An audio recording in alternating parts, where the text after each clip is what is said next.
Hello viewers. तो आज की इस वीडियो में हम देखेंगे मनी एंड बैंकिंग का कुछ पार्ट जो रह गया था वो हम इसमें कवर करेंगे and then after this video हम लोग स्टार्ट करेंगे मनी एंड बैंकिंग के PYQs की series. So the first is Reserve Bank of India. आपको रिज़र्व बैंक ऑफ इंडिया के बारे में तो पता होगा। It is a central bank of India, central banking institutions which control the monetary policy of India. यानी कि सेंट्रल बैंक, रिजर्व बैंक वो सेंट्रल बैंक है जो हमारी मॉनेटरी पॉलिसी को कंट्रोल करता है। Established on 1 April 1935 on the recommendations of Hilton Young commissions, RBI was nationalised in 1949। यानी कि RBI जो था वो एस्टेब्लिश हुआ था 1 अप्रैल 1935 को हिल्टन यंग कमीशन के रिकमेंडेशंस पर, और ये नेशनलाइज कब हुआ था? 1949। 1947 के बाद 1949 में ये रिजर्व बैंक ऑफ इंडिया हमारा नेशनलाइज्ड हुआ था। Now next is functions of RBI। तो आपको वैसे तो RBI के सारे फंक्शंस पता होंगे, बट स्टिल हम इसमें से कुछ इंपॉर्टेंट जो फंक्शंस है वो देख लेते हैं। इशू ऑफ करेंसी, ये हमारी करेंसी को इशू करता है। बैंकर्स टू द गवर्नमेंट, ये गवर्नमेंट का बैंक है। गवर्नमेंट को जब भी पैसे की ज़रूरत पड़ती है वो RBI से लेती है। बैंकर्स बैंक, ये बाकी सारे जितने भी इंडिया में बैंक्स हैं उन सब का बैंक RBI है। मतलब उन बैंक्स को जब ज़रूरत पड़ती है, जैसे कॉमर्शियल बैंक हो गया, उन लोगों को अगर पैसों की ज़रूरत पड़ती है वो किससे लेते हैं? RBI से। क्रेडिट कंट्रोल भी कौन करता है? RBI करता है। टाइम टू टाइम आपका ये बैंक रेट्स को कंट्रोल करके ये क्रेडिट को कंट्रोल करता है। मार्केट में, इकोनॉमी में जो हमारा मनी की सप्लाई है उस चीज़ को कंट्रोल करता है। Now commercial bank. Commercial bank के बारे में देखेंगे। ये वो scheduled banks which are included in the second schedule of RBI act 1934 and whose paid off capital is ₹5 lakh और मोर। यानी कि वो बैंक्स जो कि शेड्यूल्ड हैं second schedule of RBI act 1934 और उसका पेड ऑफ कैपिटल क्या है? 5 लाख से ज़्यादा है या फिर 5 लाख है। तो कॉमर्शियल बैंक के बारे में ज़्यादा कुछ तो नहीं, बस इतना पता होना चाहिए आपको कि RBI के 1934 एक्ट के सेकेंड शेड्यूल में है जिसका पेड ऑफ कैपिटल 5 लाख से ज़्यादा होता है, उनको हम कॉमर्शियल बैंक कहते हैं। और इनका फंक्शंस क्या होते हैं? एक्सेप्टिंग डिपॉजिट्स, ये डिपॉजिट को एक्सेप्ट करते हैं। मेकिंग एडवांसिंग, क्रेडिट क्रिएशन, जैसे क्रेडिट को कंट्रोल करता है ना RBI, वैसे ये क्रेडिट को क्रिएट करता है। Now sale and purchase of shares कौन करता है? ये हमारा कॉमर्शियल बैंक करता है। Provides letter of credit provide करता है। Now banking sector reforms.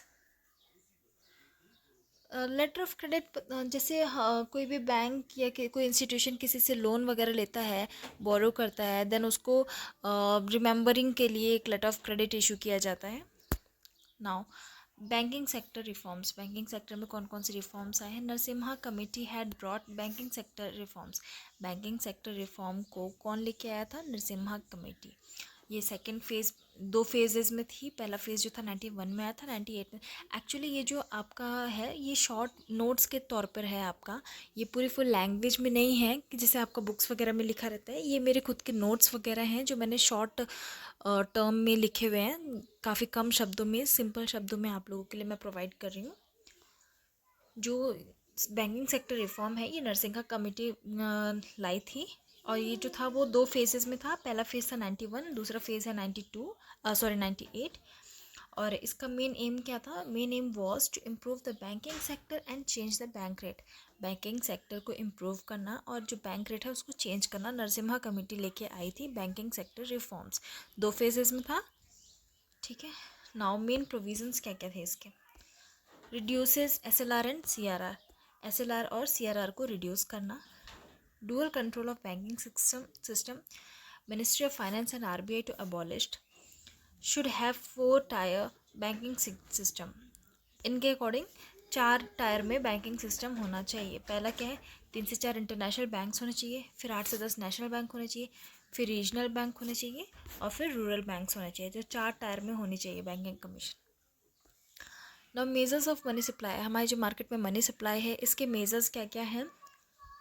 These measures were adopted by our economy 1977।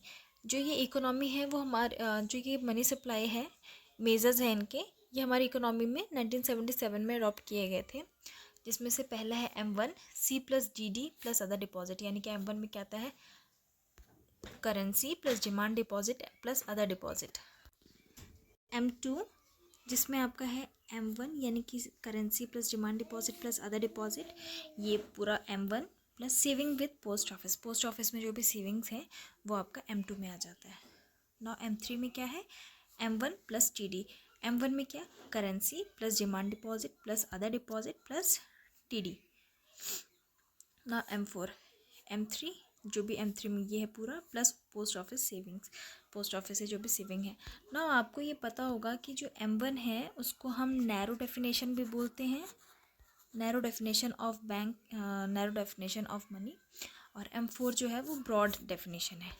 ठीक है, ये एक्चुअली क्वेश्चन पूछा भी गया है कि नैरो डेफिनेशन ऑफ मनी किसको कहते हैं और ब्रॉड डेफिनेशन ऑफ मनी किसको कहते हैं। तो M1 जो है आपका वो नैरो है और M4 जो है वो आपका ब्रॉड है। Now there is a formula money multiplier, तो इसका फॉर्मूला क्या होता है, M equal to M into H, M into H, जिसमें जो हमारा ये स्मॉल जो हमारी ये कैपिटल M है, ये कैपिटल M क्या होता है, मनी सप्लाई होता है। मनी सप्लाई इक्वल टू जो ये स्मॉल m है ये मनी मल्टीप्लायर है और जो h है वो हाई पावर्ड मनी है।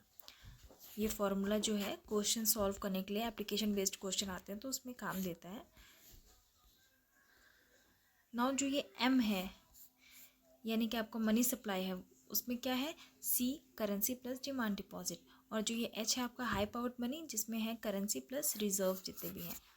ठीक है, नाउ मनी मल्टीप्लायर यानी कि जो स्मॉल m है, money multiplier tell us that with change in H, जो भी मनी मल्टीप्लायर का काम क्या होता है, जो भी हमारे चेंज इन H है यानी कि जो भी हमारा हाई पावर्ड मनी में जो भी चेंज है, how much will the money supply in the economy change, कि हमारे इकोनॉमी में जो भी मनी सप्लाई है वो कितना चेंज हो सकती है या कितना चेंज होगी, इस चीज़ को मनी मल्टीप्लायर बताता है।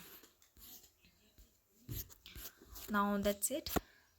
अब हम नेक्स्ट वीडियो में मनी एंड बैंकिंग के कुछ PYQ सॉल्व करेंगे।